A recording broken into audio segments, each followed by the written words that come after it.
942. Kalau ditanya siapa orang yang paling tersibuk setelah terjadi perang, ya Lilia jawabannya. Dia menjadi pemimpin petugas medis yang harus merawat para prajurit yang terluka. Untuk prajurit dengan luka ringan hanya akan diobati oleh petugas medis. Tapi kalau ada prajurit yang terluka parah, dia akan diobati oleh Lilia. Karakteristik hidup atau vitalitas miliknya memang sangat membantu dalam pekerjaan seperti ini. Lilia bisa dengan menyalurkan energi miliknya untuk membantu para prajurit yang terluka. Tapi tak jarang Lilia tetap menggunakan cara konvensional, karena banyak kasus masih butuh penanganan di meja operasi. Malam ini, banyak orang yang tidak bisa tidur. Bukan hanya dari para Night Watcher, tapi juga orang-orang biasa yang selalu mengikuti berita terbaru. Mereka percaya pada Night Watcher. Damar adalah God of War yang ada di pihak mereka. Saat ini di kota LH, Jalan Permata Timur nomor 69. Wajah Rudy dan istrinya terlihat lega. Apa kamu yakin? Kamu yakin kalau Damar baik-baik saja? Aku yakin, jawab Lily. Aku sudah telepon Chris tadi, katanya Damar sedang kelelahan. Dan lagi ada dokter Lilia di sana, jadi tenang saja.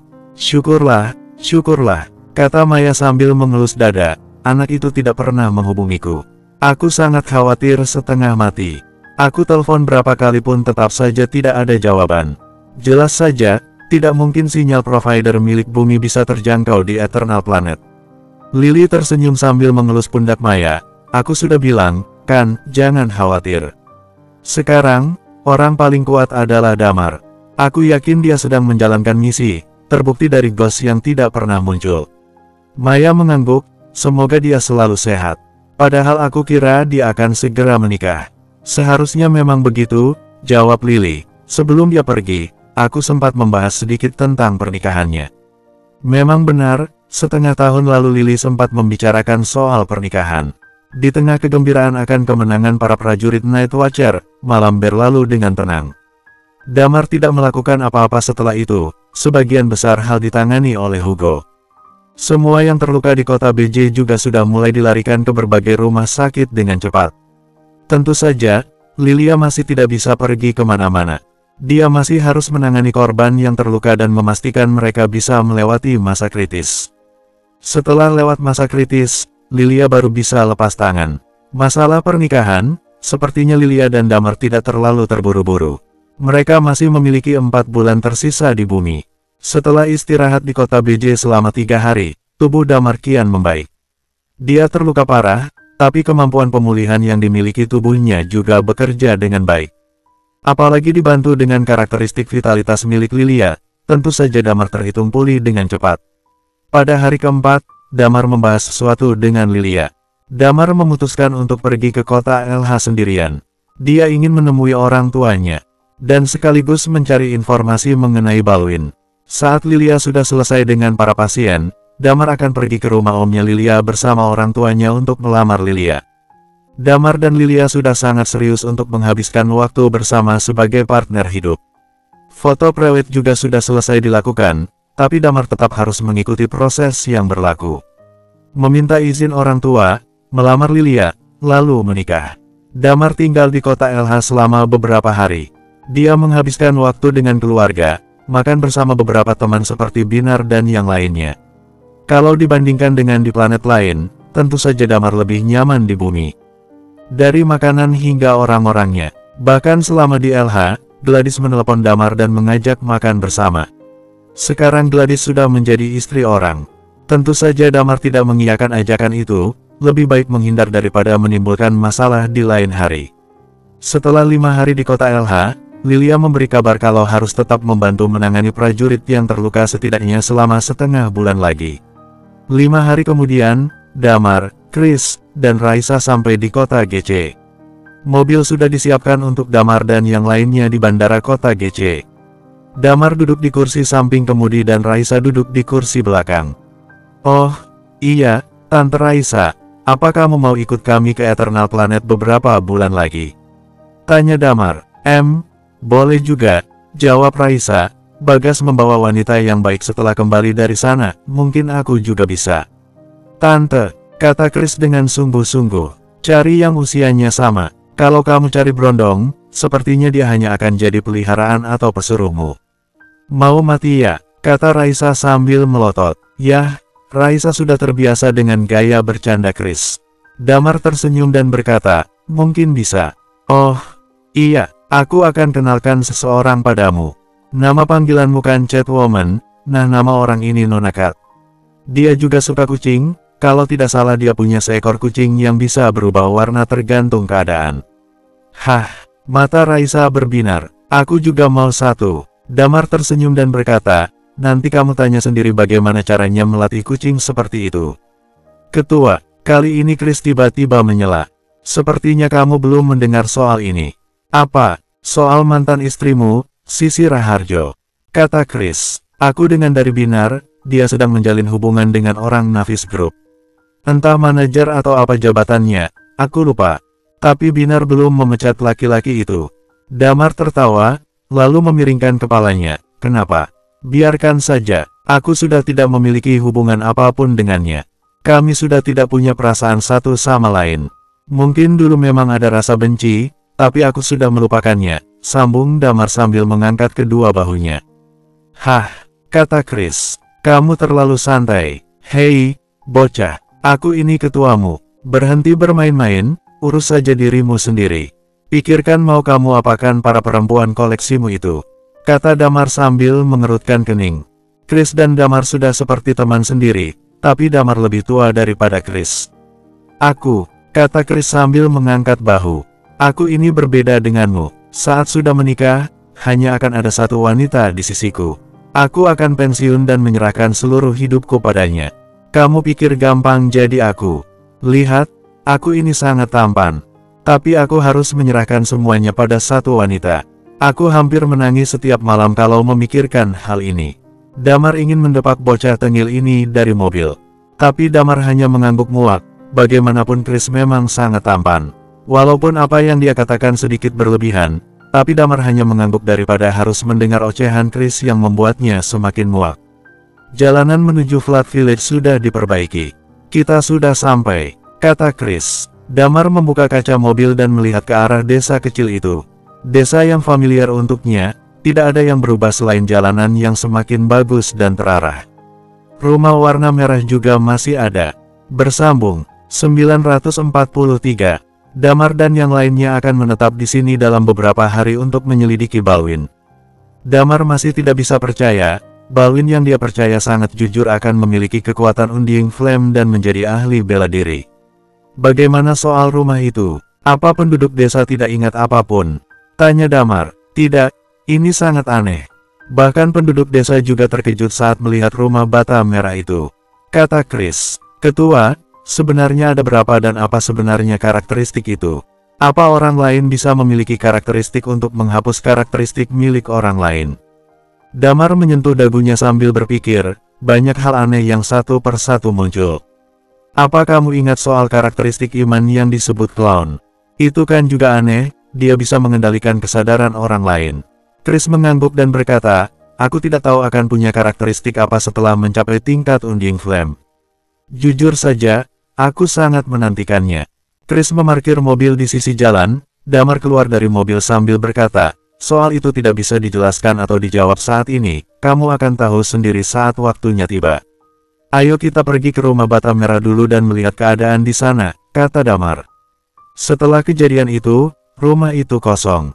Tapi, jawab Chris sambil menutup pintu, karena penduduk desa terkejut rumah ini tiba-tiba muncul, mereka masuk ke rumah itu.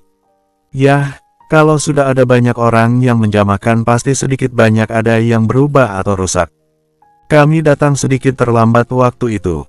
Barang-barang di rumah itu sebagian besar sudah diambil oleh penduduk desa. Damar mengerutkan kening, tapi dia paham dengan situasi itu. Lalu di mana ayah Balwin? Tanya Damar. Mereka hilang, lenyap begitu saja, jawab Chris. Tebakanku, orang itu bukan ayah Balwin. Intinya ini sangat aneh, Balwin sangat misterius. Selama percakapan itu, mereka bertiga berjalan menuju ke rumah bata merah. Sebelum sampai di rumah bata merah, Harlin menyapa Damar. Aneh, bagaimana mungkin Harlin masih ingat Damar? Sepertinya penduduk desa masih ingat semua kejadian kecuali hal-hal yang berhubungan dengan Balwin. Menarik. Gumam Damar. Setelah memberi salam kepada Ibu Harlin, mereka pun sampai di rumah Balwin yang saat ini sudah dijaga oleh Night Watcher. Kami sudah menyelidiki apa yang ada di rumah ini. Semua barang yang sempat diambil oleh penduduk desa juga sudah dikumpulkan. Tapi kami tidak tahu apa benar-benar sudah semua atau tidak. Lagi-lagi ini semua karena kami datang terlambat. Yang jelas, sampai saat ini kami belum menemukan sesuatu yang berguna, kata Chris tidak berdaya. Damar melewati pintu.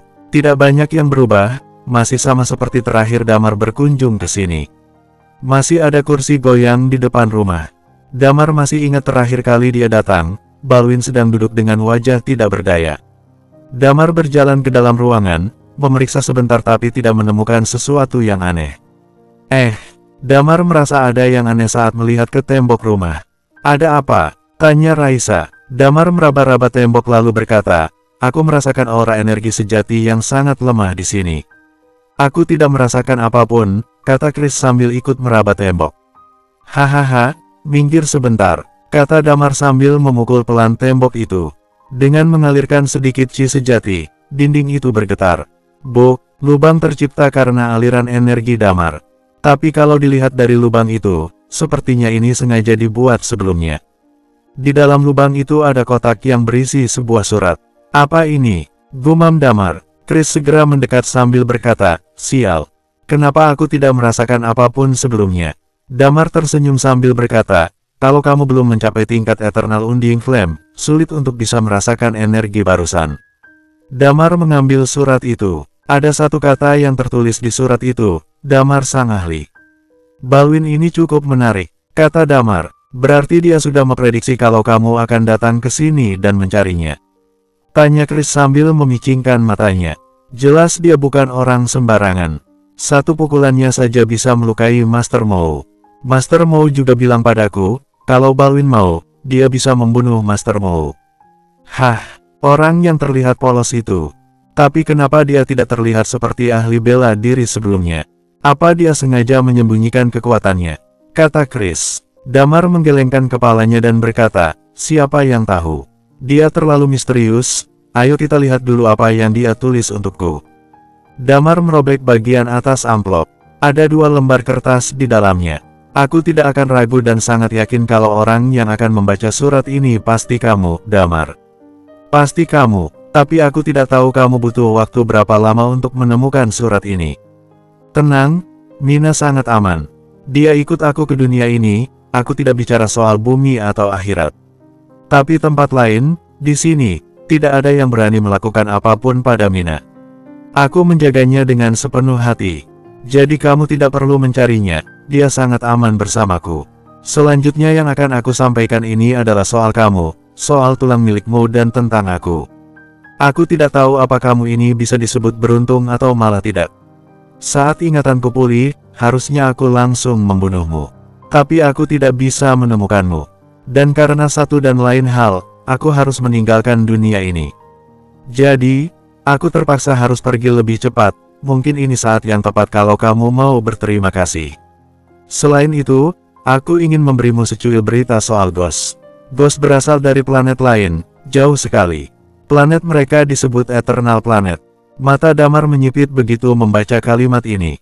Berarti Balwin tahu soal ini semua. Untuk saat ini Damar yakin Balwin bukan manusia dari bumi. Tentu saja, sepertinya Balwin tidak tahu kalau Damar dan yang lainnya sudah tahu soal ini semua.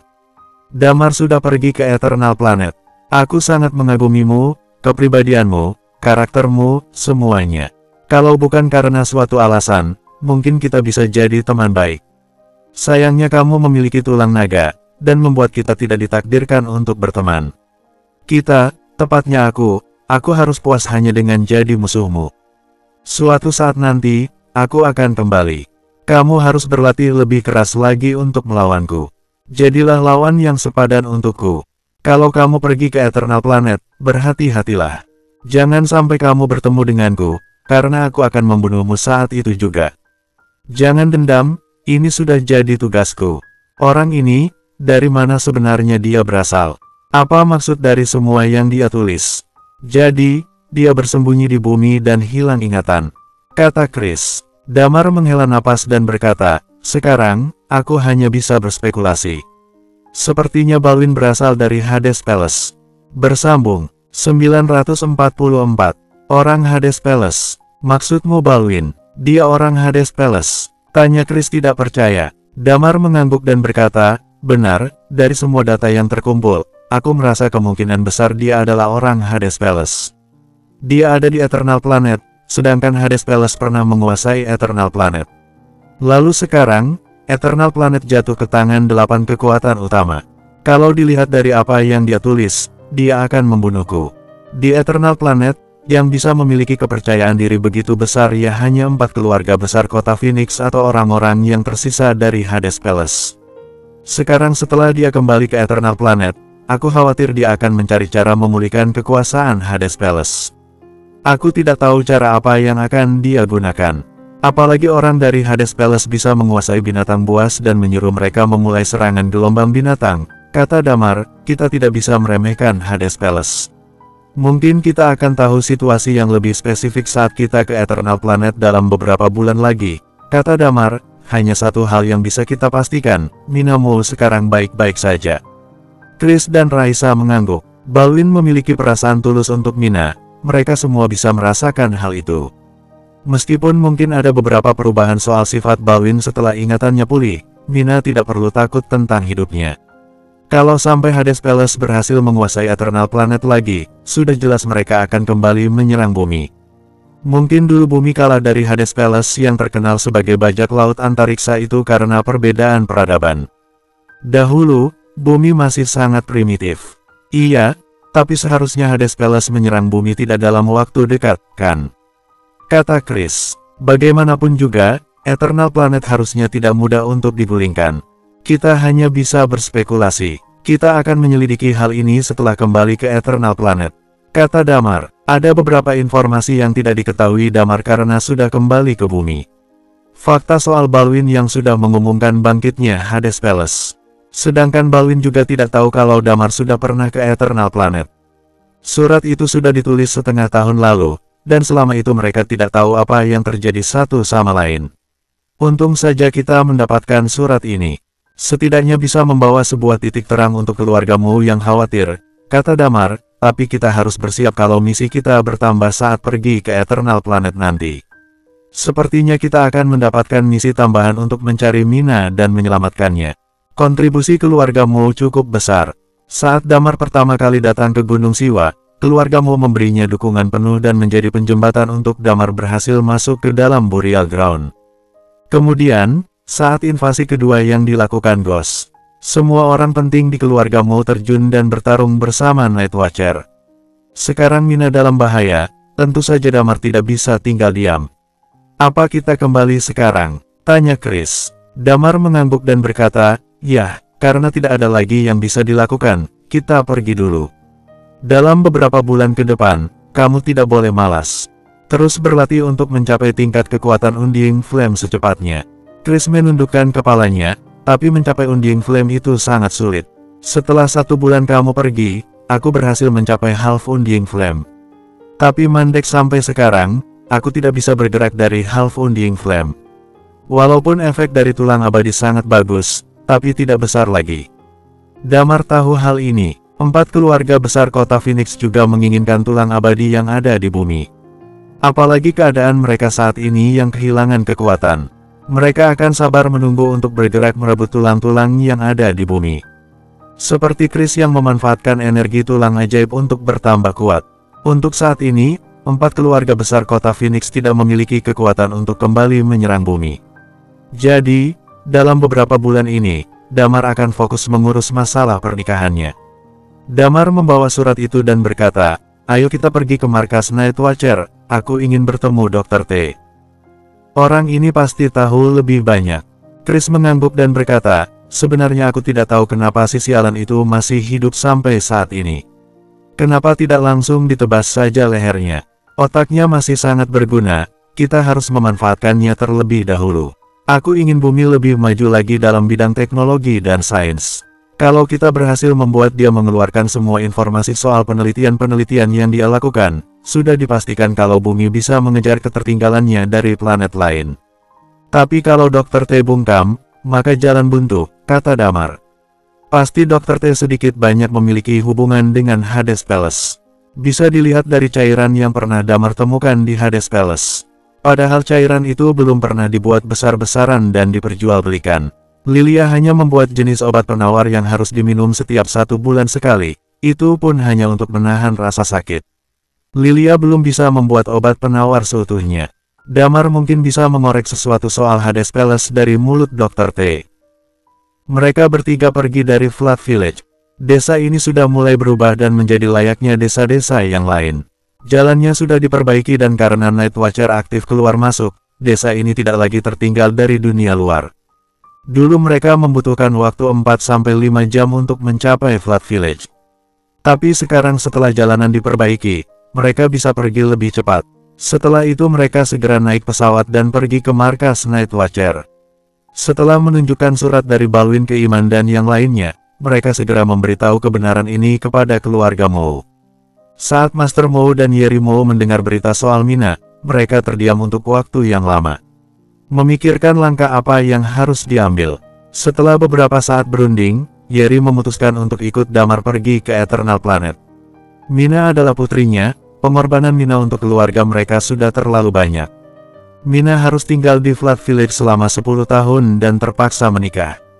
Yeri merasa malu pada putrinya itu, jadi, inilah satu-satunya cara untuk menebus penyesalannya. Mencari dan membawa Mina pulang dengan tangannya sendiri. Damar langsung menyetujui keinginan Yeri.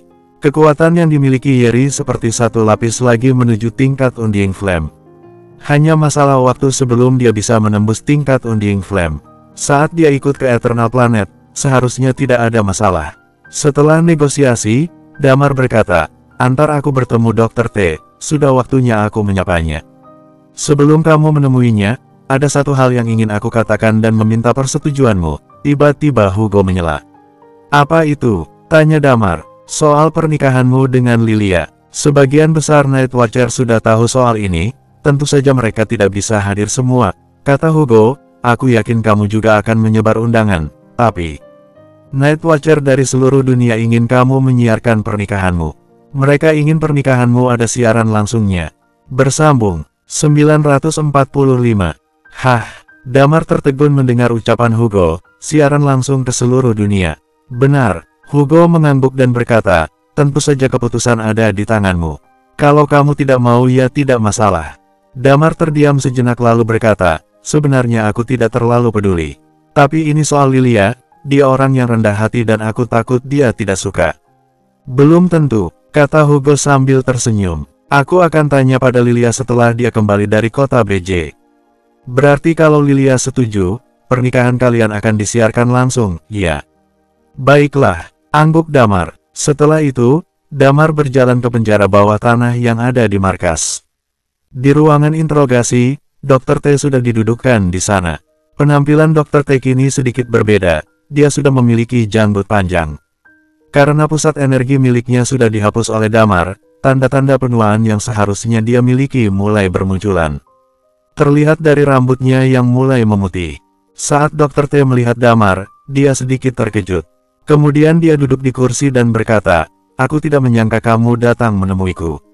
Menyerah saja, aku tidak akan mengatakan apapun. Aku tidak akan melakukan apapun untukmu.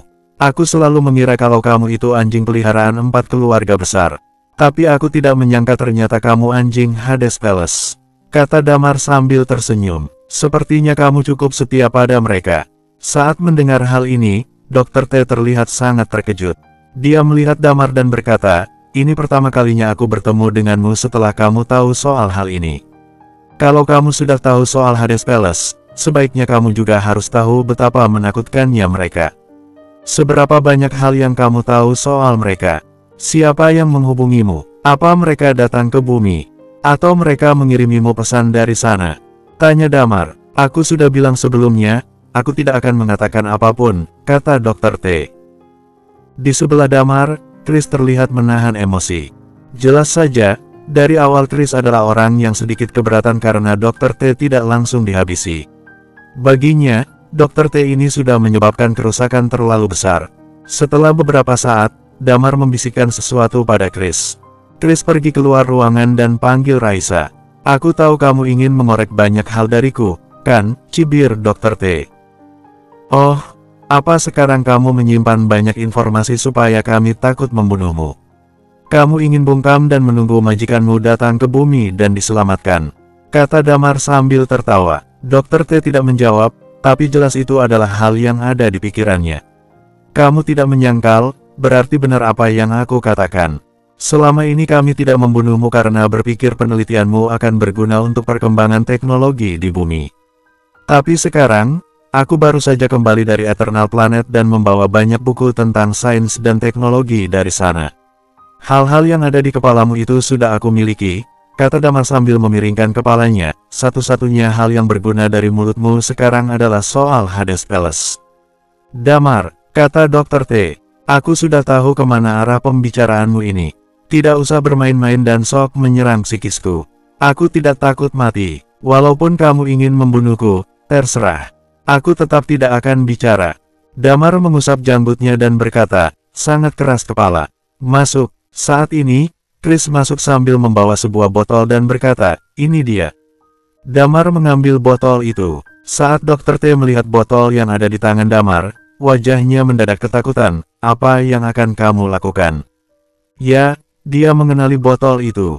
Dia menggunakan carian dalam botol itu untuk mengendalikan Wallace Moe dan 10 dewa di bawah kakinya. Tidak ada, aku hanya ingin kamu mencicipi rasanya, kata Damar sambil tersenyum. Mata Dr. T melihat ke segala arah, dia tertunduk sambil berpikir apa yang bisa dia lakukan untuk kabur dari keadaan ini. Tiba-tiba, Dr. T menggertakkan giginya. Dia membuka mulutnya lebar-lebar dan hendak bunuh diri dengan menggigit lidahnya sendiri. Tapi dengan cepat dia merasakan mulutnya membeku. Tepat saat mulutnya akan tertutup, Dr. T tidak bisa menggerakkan bibirnya. Mulutnya kaku, dan kedua tangannya masih diborgol. Jadi dia tidak berdaya. Dr. T hanya bisa mendelik kebingungan. Kamu tidak bisa bunuh diri seenaknya, harus ada persetujuanku dulu, kata Damar sambil terkekeh. Tepat setelah itu, Damar mengambil ramuan itu dan berkata, ini kesempatan terakhirmu. Katakan semuanya atau tetap diam. Aku tidak akan memberimu ramuan ini kalau kamu mau bicara. Yah, kamu yang paling tahu apa yang akan terjadi saat seseorang minum ramuan ini, kan? Kalau kamu tetap bersikeras bungkam, ya, aku hanya bisa bilang, selamat jalan, Dr. T. Tambah Damar. Setelah itu, Damar menjentikkan jarinya dan Dr. T bisa menggerakkan bibirnya lagi. Aku katakan semuanya, kata Dr. T sambil melirik sinis ke arah Damar. Bagus, kata Damar. Dr. T hanya bisa menatap Damar dengan kesal. Dia menyesali pilihannya dulu yang membiarkan Damar tetap hidup. Kalau saja dulu Dr. T langsung membunuh Damar saat ada kesempatan, pasti hal seperti ini tidak akan menimpanya. Duduk di ruang interogasi, tinggal di penjara, dan dipermainkan oleh Damar. Tidak ada obat penangkal di dunia ini, jadi dia hanya bisa menyetujui Damar. Mari kita bicara, dimulai dari bagaimana caramu bisa berkomunikasi dengan orang-orang Hades Palace. Ceritakan semua yang kamu tahu, kata Damar. Di sebelahnya, Chris mengambil alat perekam dan mulai menekan tombol rekod. Aku punya permintaan, kata Dr. T. Setelah aku mengatakan semuanya, jangan bunuh aku. Damar menatapnya dengan penuh minat.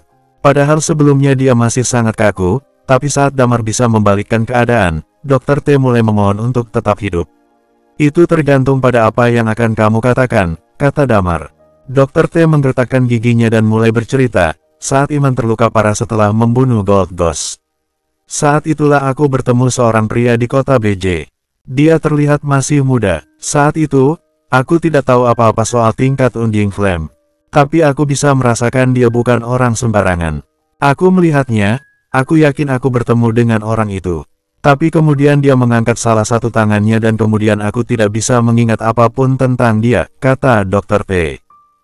Mendengar cerita Dr. T ini membuatnya teringat akan keadaan orang-orang yang ada di Flood Village. Hal yang paling menakutkan adalah dia bisa membaca ingatanku. Segala sesuatu tentangku bisa dia sebutkan. Lalu dia bertanya padaku dengan wajah mengerikan, menyerah atau mati. Dr. T terus menceritakan apa yang dia ketahui. Segala sesuatu tentang Hades Palace dan semua yang dia ketahui dari hal terkecil. Bersambung, 946. Pertemuan pertama adalah saat Gold Ghost dari 4 keluarga menyerang. Akibat pertempuran itu, Iman mengalami cedera yang cukup parah. Dalam pertempuran itulah Dr. T bertemu dengan orang yang bisa menghapus ingatan orang lain. Pada saat itu, bukan hanya karakteristik milik pria itu yang membuat Dr. T terkesima, tapi juga ilmu pengetahuan dan teknologinya yang menakutkan. Dr. T adalah orang yang gila sains. Saat dia bertemu dengan pria itu yang membuatnya tak berkutik, Dr. T pun tunduk. Menurut apa yang dijelaskan Dr. T, orang itu mengaku sebagai salah satu dari orang Hades Palace bernama Tigreal. Dia meminta Dr. T untuk diam-diam mengembangkan kekuatan Hades Palace di bumi. Katanya untuk mempersiapkan kebutuhan di masa depan. Dia bertindak sebagai jembatan. Soal pemahamannya mengenai Hades Palace, Dr. T tidak terlalu mengerti banyak. Dia hanya tahu struktur umum Hades Palace. Hades Palace, di bawahnya ada 10 kuil Yama yang masing-masing kuil memiliki perannya sendiri sebagai perwakilan dari pemimpin Hades Palace. Kalau soal berapa orang yang selamat, Damar masih belum bisa memastikan. Kemungkinan besar mereka juga dibantai oleh 8 kekuatan utama. Dan soal Tigreal yang datang ke bumi, Dr. T tidak terlalu tahu banyak. Pria itu juga sudah lama tidak menghubungi Dr. T. Terkadang Dr. T mencoba menghubunginya, tapi tidak pernah bisa. Jadi, Dr. T diam-diam tetap mengembangkan kekuatan Hades Palace karena perintah lelaki itu. Sampai saat Damar mencabut kekuatannya, Dr. T tidak bisa lagi melakukan hal itu. Setelah mendengar apa yang dikatakan Dr. T, Damar terdiam. Untuk sekarang, hanya itu informasi yang didapatkan Damar. Apa sebenarnya tujuan orang Hades Palace yang sebenarnya? Damar memijat kepalanya. Kebenaran soal Hades Palace membuatnya pusing. Saat dia pergi ke Eternal Planet lagi, misinya harus fokus untuk menyelidiki Hades Palace. Berikan rekaman ini pada Hugo dan yang lainnya. Biarkan mereka tahu dan bisa menilai sendiri apa yang terjadi, kata Damar. Chris mengangguk. Sebelum pergi, Chris melirik sinis Dr. T dan berkata, si bangsat ini mau buka mulut juga kan akhirnya. Kenapa Hugo dan Iman tidak memikirkan trik ancaman seperti ini? Bukan mereka tidak pernah memikirkan hal ini. Tapi mereka takut dia bunuh diri seperti tadi. Mereka tidak bisa melakukan hal ini, kata Damar. Cih, kata Raisa, tidak tahu malu. Kemudian Raisa berkata, lalu apa yang akan kamu lakukan pada orang ini? Kamu sudah berjanji untuk tidak membunuhku, kata Dr. T dengan cepat sambil melihat Damar. Damar mengangkat bahunya dan menjawab, aku memang tidak akan membunuhmu. Tapi aku tidak jamin para orang tua itu tidak membunuhmu. Semuanya terserah mereka, coba saja memohon nanti kalau mereka menemuimu.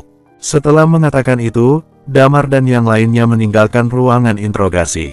Di kantor Iman, setelah Iman dan Hugo mendengarkan rekaman yang diberikan Chris, Iman berkata, kenapa kita baru tahu hari ini? Tidak perlu khawatir, kemungkinan mereka untuk bangkit juga masih kecil. Kalau mereka ingin bangkit lagi, mereka harus berlawanan dengan 8 kekuatan utama, kata Damar. Hugo mengangguk lalu berkata sebenarnya, aku punya ide. Apa itu? Tanya Damar. Ini soal buku harianmu. Aku mempelajari apa yang kamu tulis dengan hati-hati. Soal struktur kekuatan dan kehidupan sosial di Eternal Planet. Hal ini bisa kita manfaatkan. Kalau seperti yang kamu duga, Hades Palace akan bangkit dan mencari cara untuk kembali berkuasa di Eternal Planet. Saat Hades Palace berperang dengan 8 kekuatan utama, mungkin kita bisa menciptakan peluang saat itu. Mungkin kita bisa memulai dengan membentuk kekuatan dan membuat divisi Night Watcher cabang Eternal Planet. Kata Hugo, aku pernah memikirkan hal itu, nanti akan aku pikirkan lebih matang lagi dan membuat keputusan mengenai langkah selanjutnya. Kata Damar, dalam beberapa bulan ini, kamu bisa istirahat dulu. Hugo mengangguk dan berkata, sekarang, kamu harus memikirkan soal hal terpenting di hidupmu. Jangan pikirkan masalah ini, serahkan saja padaku dan Iman. Semua akan baik-baik saja. Damar mengangguk dan berkata, baik. Ah iya, kalau kamu menikah nanti kan harus ada saksi. Aku sudah memikirkannya, aku akan datang ke pernikahanmu dan jadi saksi. Kata Hugo. Damar tampak sangat gembira. Saat ini, Iman yang ada di sebelah Hugo tampak melirik. Hei, kenapa malah kamu yang jadi saksinya? Aku yang akan jadi saksi. Damar dan Lilia itu masih muridku. Bagaimanapun juga aku masih petinggi Night Watcher negara H, kamu itu cuma pengganti. Mana bisa jadi saksi? Hugo sudah tahu betul watak kawannya itu. Dia tersenyum dan berkata, "Damar, kamu juga bisa menilai sendiri kalau kualitas orang tua di sampingku ini tidak cukup baik, kan? Jujur saja aku sedikit khawatir, bagaimana kalau dia sampai berkata kasar saat nanti kamu menikah?" Menurut pandanganku, ini objektif ya. Iman tidak cocok untuk dijadikan saksi pernikahan. Aku jauh lebih stabil dari segi emosi dan kontrol diri. Damar tampak menahan tawa. Dia tidak menyangka dua orang yang terbilang berumur ini akan bertengkar hanya karena masalah menjadi saksi pernikahannya. Damar berdeham lalu berkata, "Kak, kenapa kalian berdua tidak jadi saksi saja?" "Tidak, kamu harus memilih satu," bantah Iman secepat kilat. "Kenapa kalian tidak sweet saja?" kata Damar. Setelah beradu jari, Hugo menang. Tapi Iman tidak terima. Mereka terus bertengkar lalu mengulangi sweet lagi. Tapi tetap saja, lagi-lagi mereka bertengkar. Sampai akhirnya mereka setuju untuk menjadi saksi bersama. Damar menghela napas lega, akhirnya pertengkaran dua orang tua ini selesai. Setelah itu, Damar berencana untuk meninggalkan markas dan pulang ke rumah. Kemudian, mengurus berbagai keperluan yang dibutuhkan untuk mengurus pernikahan. Ya, menikah itu tidak semudah yang ada di drama atau film-film. Sangat menyita waktu dan tenaga, tentu saja uang tidak lupa. Saat Damar berjalan keluar dari markas, Damar terkejut saat mendapati seorang perempuan berdiri dengan gembira. "Wendy Kang." Sudah sangat lama Damar tidak bertemu dengannya. Penampilan Wendy sedikit berubah. Tidak seperti biasanya yang anggun, dia sekarang memakai pakaian serba hitam. Celana ketat untuk memudahkannya bergerak, serta rambut pendek agar tidak mengganggunya saat menjalankan misi. Di belakangnya, dia membawa dua senjata, satu panjang dan satu pendek. Sebelum Wendy melihat Damar, dia terlihat murung. Tapi begitu Damar keluar, Wendy berubah menjadi sumringah. "Lama tidak bertemu," kata Wendy pada Damar. "Benar, sudah lama tidak bertemu," kata Damar. "Bisa bicara sebentar?" tanya Wendy. Damar mengangguk. Raisa dan Chris segera pergi. Mereka paham dengan situasinya. Damar dan Wendy berjalan ke kursi dan duduk di sana. Wendy bersandar di kursi dan berkata, "Aku dengar kamu akan menikahi Dr. Lilia, selamat ya." Bersambung, 947. Ucapan selamat Wendy barusan tidaklah tulus. Tapi dia mencoba untuk membuatnya terdengar tulus dengan menambah intonasi yang ceria dan senyum di wajahnya. Damar menyadari hal itu, dia menatap wajah Wendy sedikit kasihan. Damar tahu bagaimana perasaan Wendy padanya, dia sangat tahu. Sebelumnya, Damar menyelamatkannya. Perasaan Wendy diketahuinya saat Damar mendapatkan kecupan saat itu. Lalu, Wendy bersikeras bergabung dengan Night Watcher. Tentu saja semua itu ada hubungannya dengan perasaannya terhadap Damar. Wendy masuk Night Watcher dan menunjukkan kemampuan yang luar biasa. Hanya dalam 2,5 tahun, dia sudah mencapai tingkat kekuatan Half Undying Flame. "Terima kasih." Damar tersenyum. Tapi Wendy tidak melihat wajah Damar. Sekarang Damar sudah akan menikah dengan Lilia, jadi tidak ada perempuan lain yang bisa mendambakannya. "Kapan acaranya? Mana aku belum dapat undangan, apa kamu tidak mengundangku?" tanya Wendy masih berusaha menyembunyikan rasa kecewanya. "Aku masih belum menentukan tanggalnya. Kalau sudah beres, aku pasti mengundangmu," jawab Damar. "Oke, santai saja," kata Wendy masih mencoba tersenyum. "Akhir-akhir ini aku juga sedikit sibuk. Aku tidak janji bisa datang ke acaramu. Maklum, aku harus melakukan beberapa misi. Sejak aku masuk Night Watcher, aku seperti menemukan jalan hidupku. Seni bela diri sangat cocok untukku," tambah Wendy lagi. "Sepertinya aku bisa pergi ke Eternal Planet bersamamu." Damar mengerutkan keningnya. Awalnya dia setuju Wendy bergabung dengan Night Watcher adalah untuk mengasah seni bela dirinya supaya bisa melindungi diri. Damar tidak menyangka kalau Wendy bisa mencapai kekuatan yang cukup tinggi. Wendy sekarang menjadi pemimpin generasi Night Watcher setelah Damar dan Guntur. "Kamu belum mencapai Undying Flame, di sana sangat berbahaya," kata Damar. Kepergian Damar selanjutnya ke Eternal Planet bisa sangat berbahaya. Ada kemungkinan besar Damar akan memulai perang dengan 4 keluarga besar. Saat itu, kota Phoenix akan menjadi medan perang dan tingkat Half Undying Flame tidak akan cukup kuat untuk bertarung. "Aku hanya ingin pergi dengan kalian dan bertarung di sana. Aku merasa menemukan jalanku, pasionku saat bertarung," kata Wendy. "Tenang, aku tetap akan mencapai Undying Flame baru ikut bersama kalian." Damar memandang Wendy lalu berkata, seharusnya kamu tanya dulu Om Bari soal ini. Dunia tidak sesederhana yang kamu pikir. Bahkan aku saja juga sama. Banyak hal yang tidak aku mengerti, aku merasa seperti baru membaca sehelai bulu dari ribuan bulu merak. Ingat risiko apa yang harus kamu terima, ingat misi apa yang harus kamu emban. Semakin berat misinya, semakin besar pula risikonya. Ayahku setuju, kata Wendy sambil tersenyum. Kalau kamu tidak percaya, tanyakan saja padanya kapan sebaiknya kamu menikah. Damar memiringkan kepalanya, apa maksud ucapan Wendy? Tenang, aku bukan lagi orang polos yang tidak tahu apa-apa dan tidak bisa apa-apa. Aku bisa melindungi diriku sendiri sekarang, kata Wendy. Dert dert dert. Tiba-tiba, walkie-talkie milik Wendy berbunyi. Setelah beberapa saat menjawabnya, dia berdiri dan berkata, baiklah, anggota timku baru saja menghubungiku. Aku harus melakukan sesuatu dulu, kita bertemu lagi saat kamu akan berangkat. Setelah mengatakan itu, Wendy mengulurkan tangannya dan berjabat tangan dengan Damar. Dia berbalik dan berjalan pergi. Wendy berjalan sambil tertunduk lesu, menyembunyikan matanya yang kini basah. Sepanjang obrolannya bersama Damar tadi, dia mati-matian menyembunyikan perasaannya. Tapi saat dia berbalik, Wendy sudah tidak bisa membendung perasaannya lagi. Damar menatap punggung Wendy yang kian menjauh, dia menghela napas dan beranjak pergi ke arah yang berlawanan. Setelah berjalan beberapa langkah, Wendy berhenti dan berbalik. Dia melihat punggung Damar yang ternyata mulai pergi tidak menghiraukannya. Seandainya saja aku bergabung dengan Night Watcher lebih awal. Andai saja aku yang menghabiskan waktu lebih lama bersamamu, mungkin calon istrimu sekarang adalah aku, bukan Dr. Lilia. Sayangnya, tidak ada kata seandainya, kata Wendy sambil tersenyum pahit. Dia menyeka air matanya dan menghela napas, padahal aku ada di sini karena mengikuti jejakmu.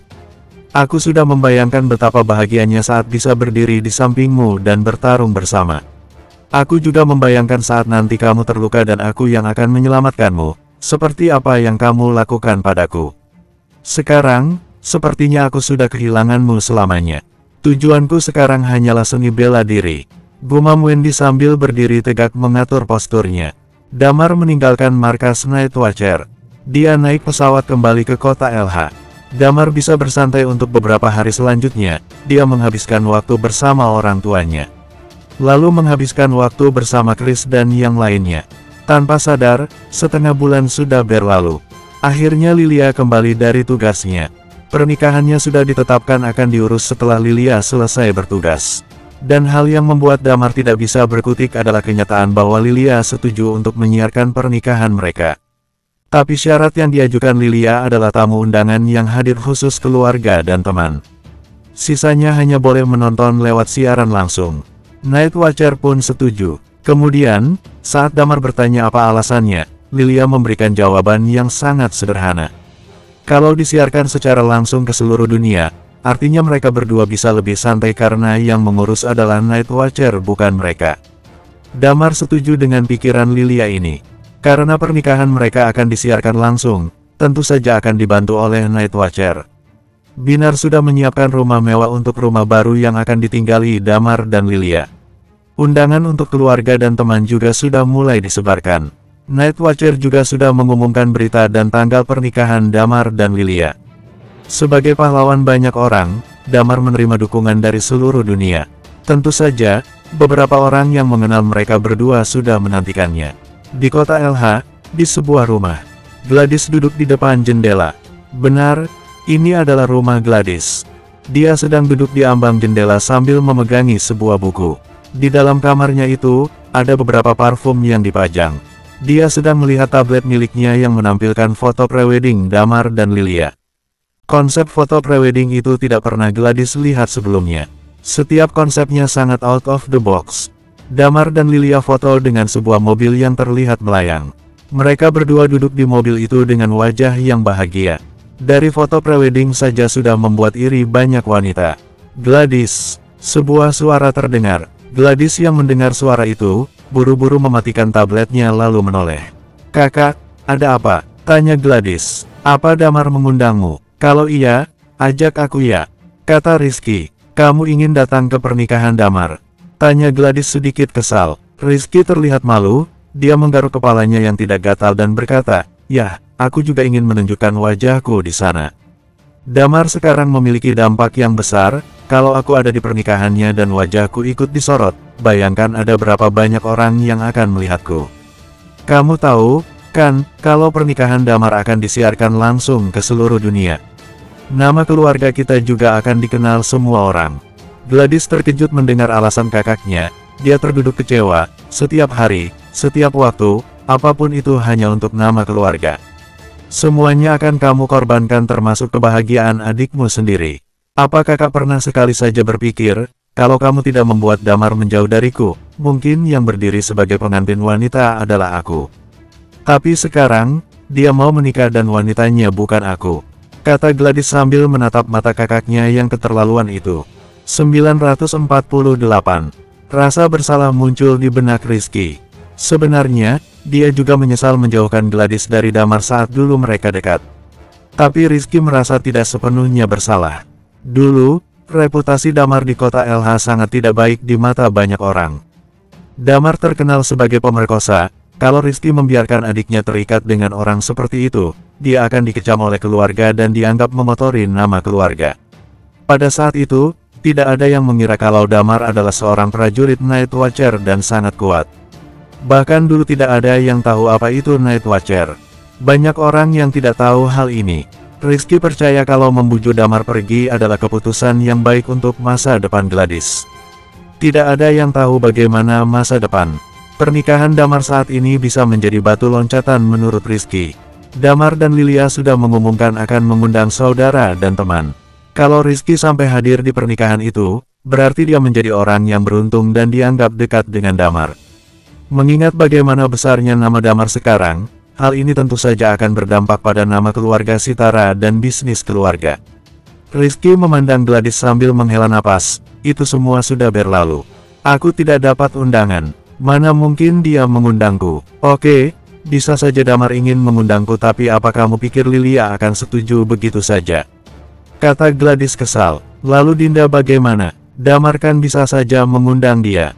Suruh Dinda minta diundang, pasti Damar akan setuju dan mengirimkan Dinda undangan, kata Rizky dengan enteng. Hei, Kak, jangan keterlaluan. Kamu ini tidak ada malunya sama sekali. Jarang sekali Gladys marah. Tapi kali ini Rizky memang sudah sangat keterlaluan. Saat itu, Damar dipenjara karena Dinda. Cepat pergi dari sini, kata Gladys sambil berbalik dan melihat keluar jendela. Kalau tidak ada urusan yang penting, jangan datang ke rumahku. Pada saat yang bersamaan, di rumah keluarga Sisi, Nessa melihat Sisi lalu bertanya, "Hei, sudah tahu pernikahan Damar akan disiarkan langsung ke seluruh dunia? Damar benar-benar sudah punya nama ya sekarang?" Sisi terlihat linglung. Entah, mungkin saja dia menyesal. Lebih tepatnya sangat menyesal sudah membuang Damar begitu saja. Damar benar-benar keterlaluan. Aku bahkan tidak dapat undangan. Padahal ayahmu pernah menyelamatkan nyawanya, kata Amelia dengan kesal. Sisi hanya bisa menggelengkan kepalanya. Kota NJ, kediaman keluarga Limantoro. Beberapa orang sedang duduk di ruang keluarga sambil melihat undangan yang dikirimkan Damar. Anak ini, akhirnya dia akan menikah.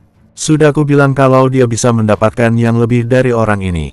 Dasar Damar, dia menyia-nyiakan cucuku, kata kakek Limantoro. Tapi Dr. Lilia sangat cantik. Hampir semua Night Watcher menganggap Dr. Lilia sebagai wanita impian. Tambah kakek Limantoro lagi, berarti yang beruntung di sini si Damar. Dasar anak nakal ini. Yasmin hanya terdiam. Suasana hatinya sangat tidak karuan. Melihat selembar undangan yang ada di tangannya itu membuat suasana hatinya rusak. Sebenarnya bukan hanya hari ini, tapi sejak beberapa hari lalu. Saat berita pernikahan Damar dan Dr. Lilia sudah mulai terdengar dari satu telinga ke telinga lain. Acaranya minggu depan. Mungkin aku akan datang ke pernikahan mereka, kata Yasmin. Undangan sudah dikirim satu persatu, Damar sudah melakukan yang terbaik.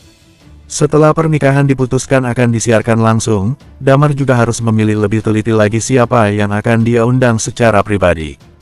Kebanyakan yang Damar undang adalah teman. Kalau keluarga, tidak banyak dari pihak Damar.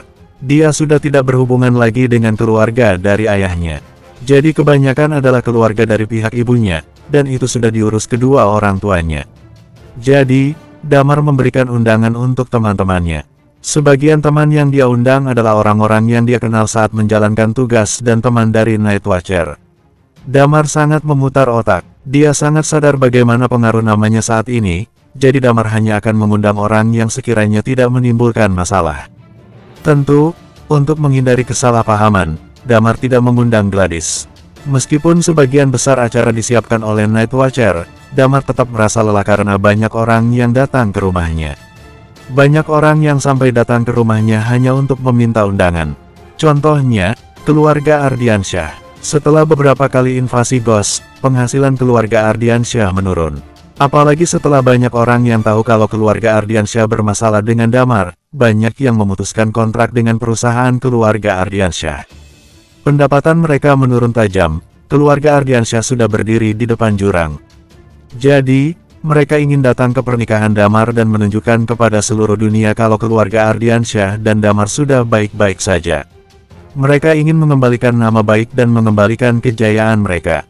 Tapi, Damar sama sekali tidak peduli. Kesalahan murni dari keluarga Ardiansyah, jadi dia tidak perlu pusing-pusing memikirkan hal itu. Sekarang, hal yang bisa dilakukan keluarga Ardiansyah adalah merenung dan menyalahkan tindakan mereka di masa lalu. Kalau saja Damar bukan Night Watcher, dia akan membusuk di penjara seumur hidup. Kedua orang tuanya akan hidup menyedihkan karena dikucilkan oleh keluarga sendiri. Ini adalah sebab dan akibat yang harus keluarga Ardiansyah tanggung. Mengurus pernikahan menyita banyak waktu. Beberapa orang datang untuk bermain di pantai, seperti Four Masters, Rio, Marcel, Marcus, dan Theo. Siapa yang tidak tahu mereka berempat?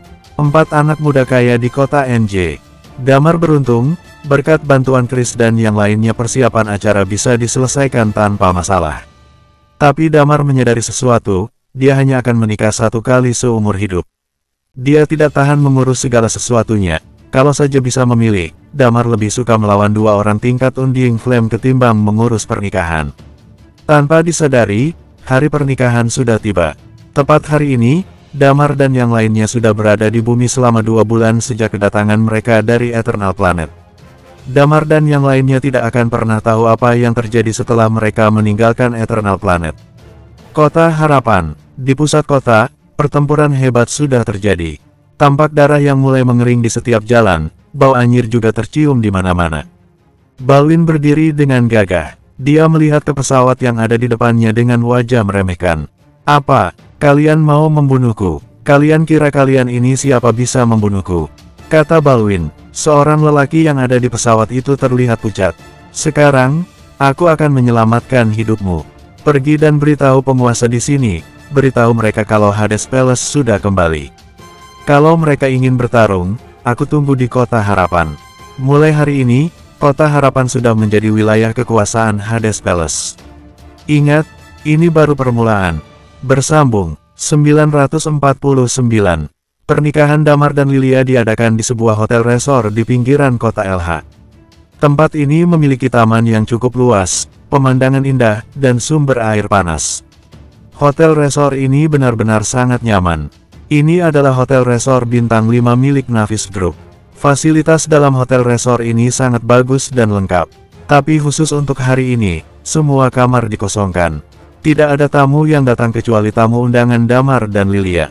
Saat ini, Chris sedang memegang mikrofon dan berdiri di podium. Dia sedang membacakan hadiah-hadiah yang diberikan untuk Damar dan Lilia. Kakek Hartono Dewanto dari kota NJ.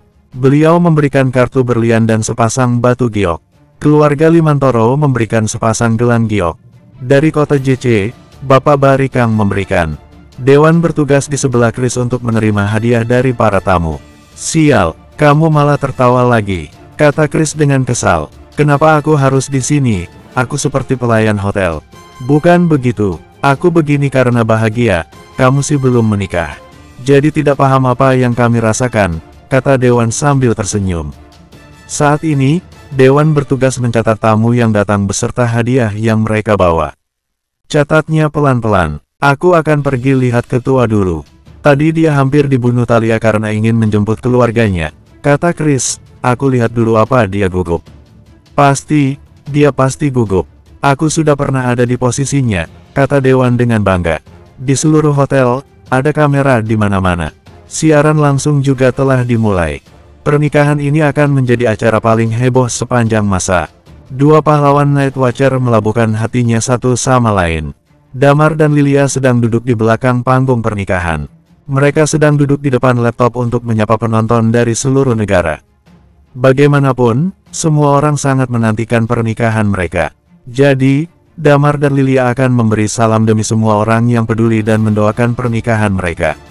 Semoga pernikahan kalian selalu dilimpahkan kebahagiaannya. Berbagai bahasa muncul di kolom komentar. Mulai dari bahasa yang Damar bisa baca sampai entah tulisan apa itu. Hari ini, mereka dilimpahi berkah. Doa dari seluruh penjuru dunia menyertai pernikahan mereka berdua. Dalam siaran ini, juga akan ada sesi tanya-jawab. Damar akan menjawab beberapa pertanyaan yang diajukan. Mereka hanya akan melakukan hal ini selama setengah jam. Setelah itu, mereka akan melakukan prosesi pernikahan. Siaran langsung akan dialihkan lewat kamera-kamera yang ada. Sementara Damar dan Lilia berinteraksi dengan orang dari seluruh dunia, seseorang yang mengenakan jubah hitam berdiri di ambang pintu. Dia membawa sebuah kotak berwarna merah yang diikat dengan pita, sepertinya itu adalah hadiah pernikahan untuk Damar. Tapi orang ini tidak masuk ke dalam ruangan. Dia hanya berdiri sambil melihat dekorasi pernikahan yang tampak megah. Sudah pukul 11 siang, banyak tamu yang sudah memadati tempat duduk. Semua kursi sudah terisi. Dewan dan Chris duduk di kursi tempat mereka menyambut para tamu. Chris mengambil air putih dan meminumnya. Sial, tenggorokanku kering. Suaraku hampir habis. Seharusnya sudah tidak ada tamu yang datang, kata Chris. Ayo kita masuk ke dalam. Pernikahan mereka akan segera dimulai. Oke, kata Dewan. Saat mereka hendak masuk ke dalam, Chris melihat seseorang yang memakai jubah hitam dan topeng hitam sedang berdiri di ambang pintu. Orang ini mencuri perhatian Chris, tentu saja karena penampilannya.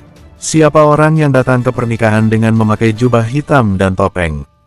Terlebih lagi, Chris merasakan samar aura energi dari orang ini.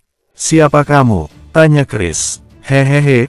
Pria itu tertawa aneh, lalu menyodorkan sebuah kotak yang ada di tangannya sambil berkata, aku di sini untuk memberi selamat pada Damar dan Lilia atas pernikahan mereka. Bagaimanapun, mereka adalah pahlawan umat manusia. Lepaskan topengmu, kata Chris. Pria itu memakai topeng yang hanya memperlihatkan bagian mulutnya. Chris dapat melihat dengan jelas betapa mengerikannya seringai orang itu. Melihat ada yang aneh, Chris langsung menyergap orang ini. Daripada ada kejadian yang tidak diinginkan, Chris ingin membawa pergi orang ini menjauh dari pernikahan Damar. Namun, saat Chris hendak menangkap orang itu, dia sudah menghindar dengan sangat cepat. Hah, Chris terlihat kebingungan. Kamu punya karakteristik, Unding Flame. Siapa kamu sebenarnya? Pria itu tidak menjawab, dia meletakkan kotak di tanah. Kemudian terkekeh sambil berkata, sampaikan salamku pada Damar, selamat atas pernikahannya. Selesai, dia membungkuk memberi salam lalu pergi menghilang dari hadapan Chris dan Dewan. Dewan dan Chris hanya bisa tertegun. Apa isi kotak ini? Kata Dewan, apa mungkin ini bom atau semacamnya? Chris mengerutkan kening dan berkata, mungkin saja memang itu isinya. Meskipun Damar adalah orang yang dihormati dan dianggap sebagai pahlawan, pasti ada orang yang tidak menyukainya. Tapi orang ini, dia tingkat Unding Flame. Perasaanku tidak enak. Pergi beritahu ketua, aku akan melihat apa isi kotak ini. Dewan dan yang lainnya mengangguk. Setelah mereka pergi, Chris mulai memusatkan energinya dan membuat perisai. Dia membuka kotak itu dengan hati-hati. Setelah melepaskan ikatan pita, Chris mulai membuka kotak itu. Hah, hanya itu yang mampu dikatakan Chris saat melihat isi dari kotak berwarna merah ini. Eternal Planet, Les Town. Di sebuah hotel mewah, Desi sedang menyisir rambutnya yang panjang. Jadi Damar dan yang lainnya belum di sini? Tanya Ruby. Benar, mereka belum ke sini lagi. Terakhir dia hanya membantuku dalam ujian tribulasi. Dan hanya sekedar itu saja, mereka bukan pengikutku selamanya, kata Desi, dan soal di mana mereka sekarang, aku juga tidak tahu. Jadi begitu, kata Ruby. Lalu, bagaimana kalau kita membentuk aliansi? Apa kamu tertarik? Boleh saja, angguk Desi. Tapi aku dengar istana bawah tanah tidak bisa dibuka. Pinggiran istana bawah sudah hampir terbuka semuanya. Hampir semua yang ada di dalamnya sudah dijarah oleh pasukan. Tapi inti dari istana bawah tanah tidak bisa terbuka. Padahal sudah ada tingkat Eternal Undying Flame, tapi tetap saja sulit untuk dibuka, jelas Ruby. Tidak bisa dibuka, tanya Desi. Iya, di depan inti istana bawah tanah ada ukiran naga dan phoenix, kata Ruby. Menurut dugaan semua orang, mungkin yang bisa membuka hanyalah pemilik dari tulang naga dan tulang phoenix. Munculnya istana bawah tanah juga membawa sebuah informasi. Katanya, kalau istana bawah tanah muncul maka sudah muncul pemilik tulang naga dan tulang phoenix. Artinya, mereka ada di generasi kita. Saat Desi mendengar hal ini, dia terlihat memikirkan sesuatu. Tidak ada yang tahu, hanya Desi. Dia tahu siapa pemilik tulang naga dan tulang phoenix itu. Ya, mereka adalah Damar dan Thalia. Bersambung, 950. Ekspresi aneh Desi menarik perhatian Ruby dan Ra. Ra melirik Desi dengan curiga dan bertanya, ada apa? Apakah kamu memiliki informasi tentang pemilik tulang naga dan tulang phoenix? Apakah kekuatan purba menyembunyikan kedua orang ini dengan diam-diam? Desi menggelengkan kepalanya dan berkata, tidak, aku hanya merasa sedikit aneh ketika mendengar keberadaan pemilik tulang naga dan tulang phoenix. Setelah berbicara, ekspresi Desi menjadi kembali normal, jadi hanya pemilik tulang naga dan tulang phoenix yang bisa memasuki zona inti istana bawah tanah. Kemungkinannya seperti itu, pemilik tulang naga dan tulang phoenix harus menjadi kunci untuk membuka kunci zona inti istana bawah tanah. Sekarang dunia luar menyebarkan berita seperti ini. Ruby berkata, hanya saja terlalu sulit untuk ditemukan. Pada saat yang sama, di hotel lain di Lestown, seseorang sedang berjalan dengan mencurigakan di koridor, dan dia masuk ke ruangan tertentu setelah memastikan tidak ada orang. Ada seorang pria dan seorang wanita duduk di dalam ruangan ini. Pria itu adalah seorang pria parubaya dan dia terlihat cukup serius. Wanita yang ada di sampingnya memiliki postur tubuh yang bagus. Dia mengenakan tudung hitam, dia memeluk kucing hitam yang agak gemuk di lengannya. Kucing hitam gemuk ini menutup matanya dengan nikmat. Tuanku, orang yang masuk berkata dengan hormat kepada pria itu. Kemudian dia menatap wanita di samping dan berkata, halo, Nyonya Kat. Wanita itu adalah Nona Kat, entah kenapa dia muncul di Lestown dengan pria parubaya itu. Katamu, kamu ada informasi tentang pemilik tulang naga dan tulang phoenix, mari kita bicarakan. Kata pria parubaya itu dengan suara rendah. Orang yang masuk mengangguk dengan cepat dan berkata, aku memang punya informasi tentang pemilik tulang naga dan tulang phoenix. Tapi kamu berjanji untuk memberiku 15 jarum dewa kematian. Pria parubaya itu tersenyum, dia membuka sebuah kotak di atas meja. 15 jarum dewa kematian ditempatkan dengan rapi di atasnya. Benda-benda ini cukup untuk membunuh seorang Eternal Undying Flame. Orang itu terlihat bersemangat, lalu dia berkata, pemilik tulang naga bernama Damar, dan pemilik tulang phoenix bernama Thalia. Mereka berdua adalah tangan kanannya Desi, anggota kekuatan purba. Selain itu, ada seseorang di timnya yang memiliki karakteristik hidup.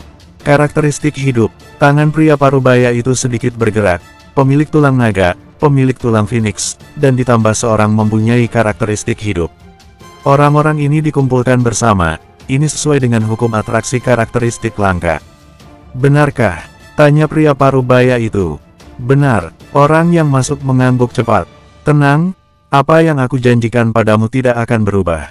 Kamu pergi dulu saja, kata pria parubaya itu dengan pelan. Orang yang masuk tampak senang, lalu dia menutup kotak itu. Nona Kat yang tidak berbicara tiba-tiba bertanya padanya, siapa namamu? Namaku adalah Wilson, orang yang masuk menjawab dengan cepat. Damar secara alami tidak tahu apa yang terjadi di Eternal Planet. Dia berada di lokasi acara pernikahan saat ini, dan acara pernikahan telah resmi dimulai. Damar mengenakan setelan dan sepatu kulit, dan Lilia tersenyum bahagia. Mereka berjalan selangkah demi selangkah di sepanjang halaman rumput. Di belakang mereka adalah pengiring pengantin pria dan wanita yang masing-masing ada 4 orang. Dan di belakang mereka ada 2 baris Night Watcher. Mereka memiliki tinggi yang sama dengan pedang di belakang punggung mereka. Dan setiap langkah mereka hampir sama persis. Banyak orang yang menyaksikan acara pernikahan ini. Acara ini berlangsung dengan lancar. Anggota-anggota tim 11.762 berdiri di barisan paling belakang. Mereka melihat pemandangan ini dari kejauhan. Mata semua orang menjadi sedikit lembab. Mereka tahu betapa banyak hal yang Damar dan Lilia alami hingga sekarang. Mereka benar-benar bahagia untuk mereka berdua.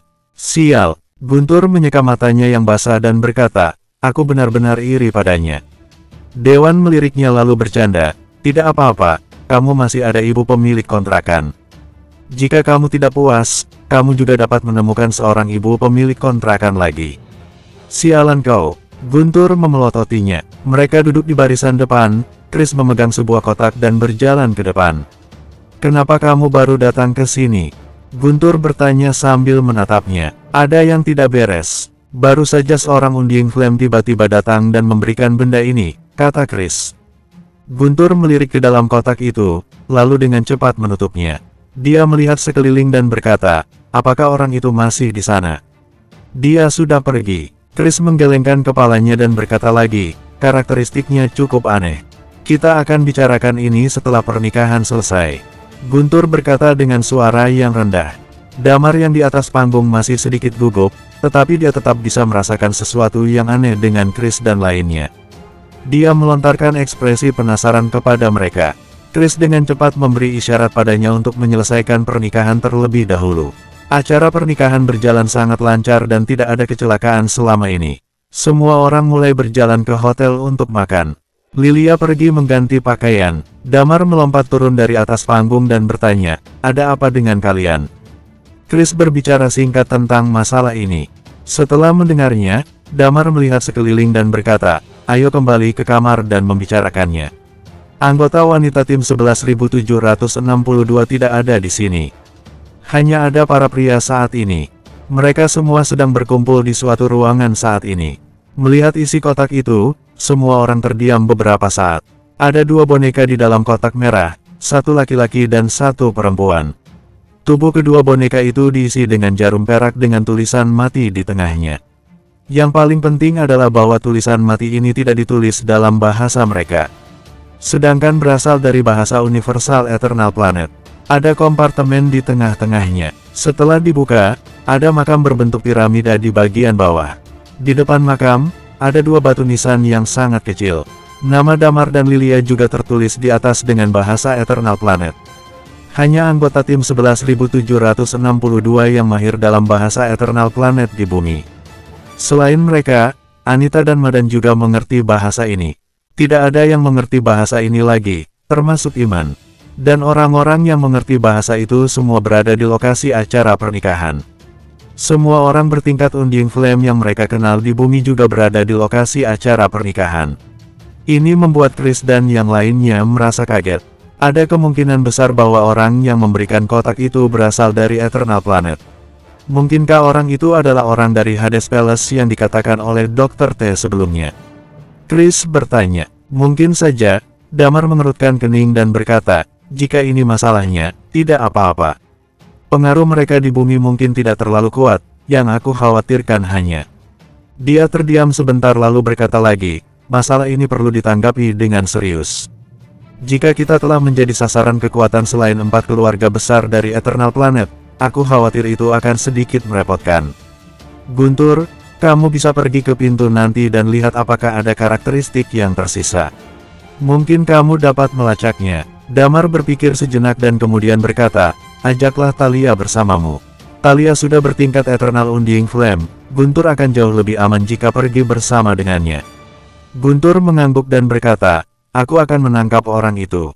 Haruskah kita memberitahu Pak Iman tentang mereka?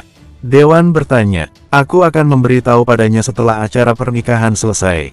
Pak Iman bahkan lebih bahagia dari kami yang menikah, jadi jangan mengganggu kesenangan dia, kata Damar. Yang lain mengangguk. Setelah diskusi, Damar juga kembali ke hotel. Karena dia perlu menyambut setiap tamu-tamunya. Damar yang kuat minum anggur juga merasa sedikit kewalahan. Acara pernikahan berakhir pada pukul 2 siang.